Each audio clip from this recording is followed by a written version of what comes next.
Good morning, dear students. In our previous class, we are reading about some agricultural practices. Now, let us continue this topic. Our next topic is harvesting.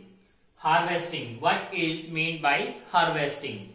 The process of cutting and gathering of fully matured crops. When the crops are fully matured, they are cut near to the ground and collected at a place in the field. This process is known as harvesting, and it is done by manually, means by using hands or by the machines. The machine which is used for harvesting is known as harvester. Our next process is threshing. What is threshing? In threshing, it is the process of separating grains and husk from the harvested crop. When the crop is harvested, the grains should be separated, and the process of separating grains from the husk is known as threshing. And threshing is done by manually or by using animals or by using the machines. The machines which are used for the threshing process are known as threshers. Our next process is winnowing. In winnowing, the grains are separated from hay and chaff by using the wind. In this method, the mixture of these is allowed to fall from a height. Due to the weight in the grains, they collected or they fall straight to the ground, and the chaff being light is fallen away with the help of wind. So they are separated by using wind, and this process of separating is known as winnowing. Now move to our next topic, that is storage of grains. What is meant by storage of grains? Harvested food grains need to be stored safely so that they are protected from fungal disease, rodents and insect pests. Insect pests are the organisms which can destroy the grains. When these grains are stored on a large scale, that is known as the storage of the grains. The grains are properly dried in the sun.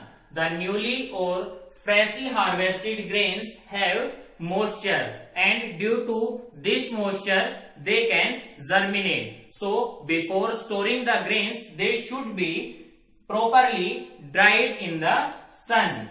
The dried grains are stored in small metallic containers on domestic levels, and they are stored in either silos or guinea bags on commercial level. In silos, nitrogen gas is also provided so that the level of oxygen decreases at that place or in the silos, so the growth of insects or pests cannot take place. Now, how we can control the pests in stored grains? We can control these pests by using different processes, like by using fungicides. By using fungicides or the chemicals. Dried neem leaves also can be used to protect the grains from or being damaged. By using small quantity of vegetable oils and by spraying the different chemicals or fungicides at regular interval of time. Now let's talk about the methods of restoring soil fertility. As a number of crops are grown in the same field again and again, the soil loses its fertility. So how we can restore the soil fertility? We can use the different methods by which soil can gain these nutrients again. First is field fallow. In this practices, we get a crop from the field and we left the field for the next season.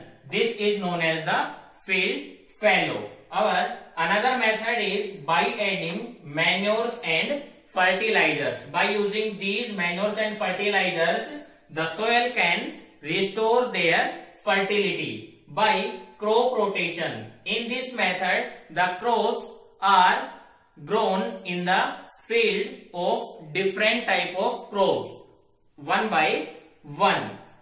Next is by mixed cropping. When two or more crops are grown in the same field at the same time is known as mixed cropping. So, by following these methods, the soil restores its fertility.